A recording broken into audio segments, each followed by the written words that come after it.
Wes, and today it's time to talk about the DesView Mavo P5 5.5-inch field monitor. And so I came out to the field to talk about that. Seemed appropriate. The DesView P5 is a low-cost, I don't want to say budget because it sounds derogatory, but high-value option for a monitor for your camera. It's lightweight, compact, and doesn't hurt the pocketbook too much. So let's get right into it and talk about the build quality. So number one, with the build quality, the first thing you'll notice with this monitor is it is very lightweight. It hardly weighs anything at all. It's 150 grams. And because of that, it can feel a little bit chintzy, a little bit plasticky, but honestly, the whole point of an on-camera field monitor is to be portable, to not weigh down your gimbal, your rig. And because of the weight of this, and even the included arm, it doesn't do that. It's very convenient to use, but obviously that does impact the perceived build quality of this unit. The screen itself actually comes with a pre-installed screen protector, so that's a nice feature. It is, however, just a little bit reflective. The buttons, again, very plasticky, don't have a great tactile response, and the screen is not a touchscreen, but I mean, sometimes touchscreens are hard to use when you're outside, especially when you're in Canada and it's cold, really cold in the field. Although it's very plasticky, it's for a reason, and it seems to be lightweight enough that I don't think you're going to have too many issues. So I'm going to give it a 7 out of 10 for build quality. Make sure I didn't miss anything here. Oh. This doesn't say anything about field monitor. Well, field monitor is a different... What am I doing out here? It's cold. Jeez.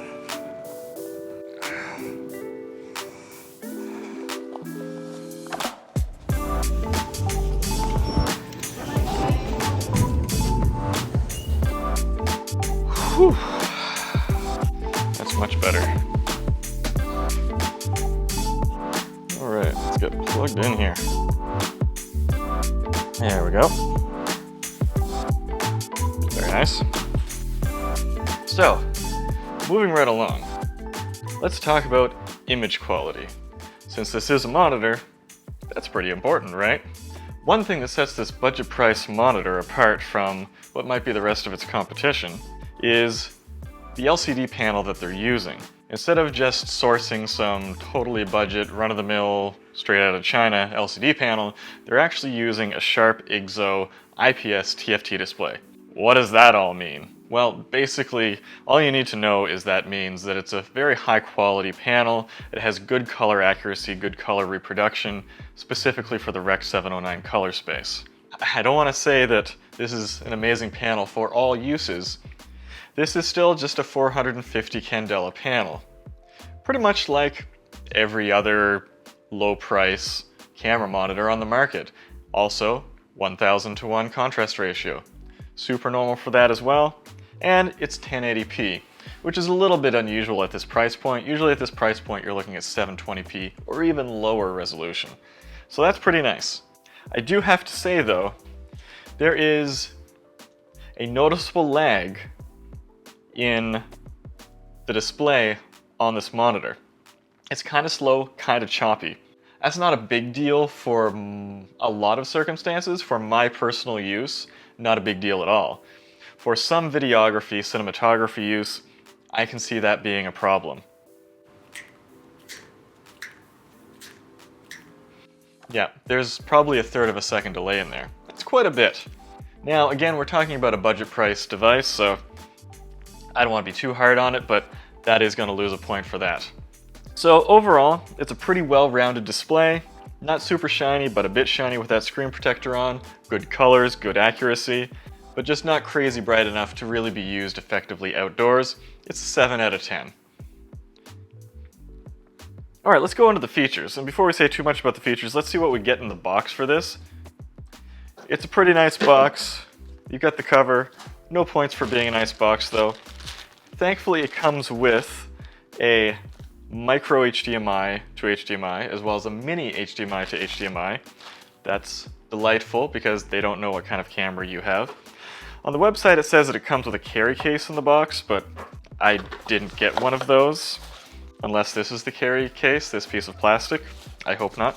And also in the box is this arm to attach to the monitor. Oh, and we can't forget, as you saw earlier, the shade hood, which we're not using right now, because I don't throw that much shade. Ah! Now, when I was initially using this arm, I had a bit of a problem, because when I tried to put my transmitter in here, I noticed that the position of this wing nut was totally in the way. But fear not, they thought of that. All you have to do is pull out on the wing nut, and then you can reposition it wherever you want and get it out of the way of your devices. This arm's great, it's lightweight, it's sturdy, locks down, and it has a cold shoe mount on it. That's a solid feature. There is no touchscreen on this. When you're in the cold with gloves, that might not matter to you, but for some people, that's a convenience thing. Now again, at this price point, it would be super unusual to have a touchscreen. This will be powered by a standard Sony battery. This one's pretty small, and that will get you about 2 hours and 15 minutes of runtime with the backlight turned up all the way, which it's only a 450 candela panel, so why wouldn't it be turned up all the way?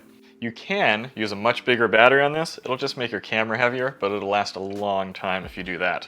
And on the side here, you'll see that you have a power in, and you also have a headphone jack for monitoring audio. There's no video pass-through. You can see on the case where there may have been at one time an intention for video pass-through on this case. And also, this can't be powered via like USB-C or even USB micro. The power input on this is USB mini. That's quaint. It doesn't come with a USB mini cable either, so you might have a hard time digging one of those up. I'm not exactly sure how they ended up with that sort of a configuration there. And also this has some more common monitor features.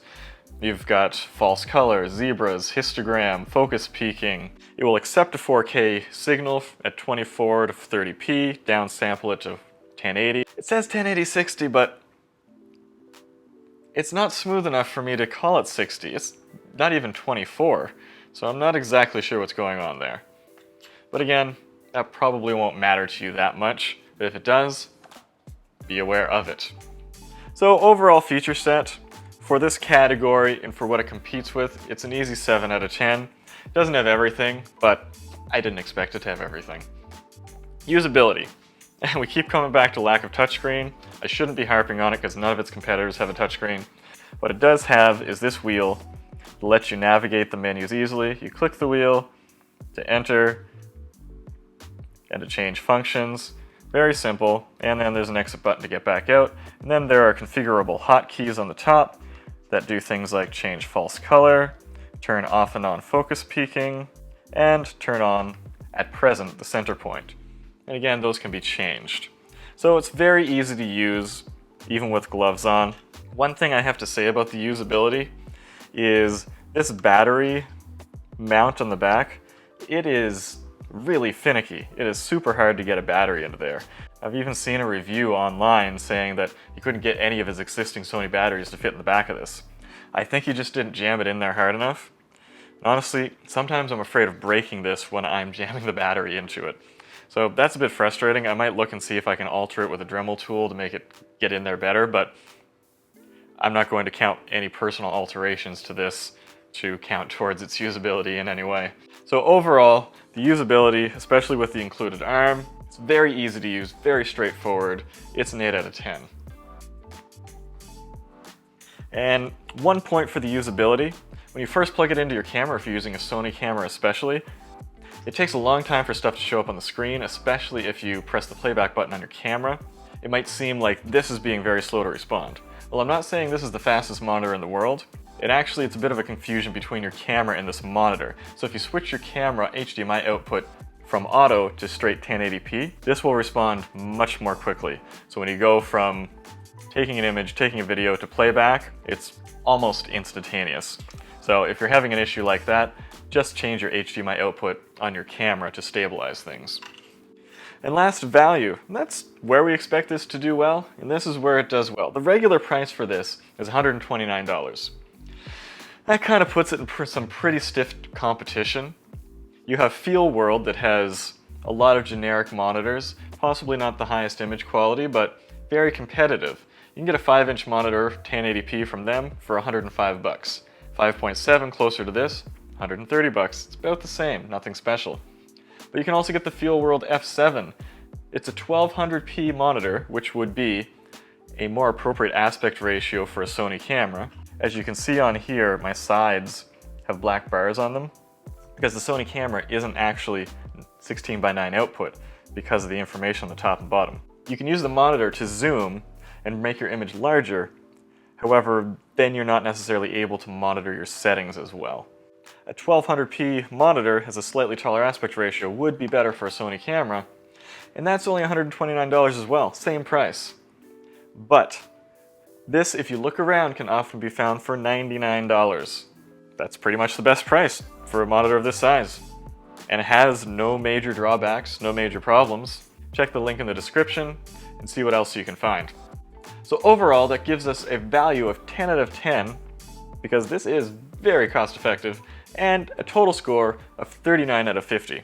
That's not a perfect score, but then again, this isn't a perfect monitor. But what is? Is this monitor right for you? I don't know. Is it right for me? It probably is. Most of my videography takes place in this studio, and I don't like to spend a lot of money on my YouTube system because, well, this isn't a studio, this is my kitchen. I'm primarily a photographer, and YouTube makes me very little money. So I'm actually seriously considering buying another one of these, because although Daveview sent this over to me to review free of charge, I have quite enjoyed it. It's very lightweight, very easy to use, and doesn't have any bells and whistles that, frankly, I don't need. I don't need to use this outside very much, so this is a good one for me. Might not be a good one for you because the monitor is not that bright, but if you want more brightness, you've got to spend more money. So anyway, I think that's about it for this one. Until next time, let's go take some photos. Stay warm.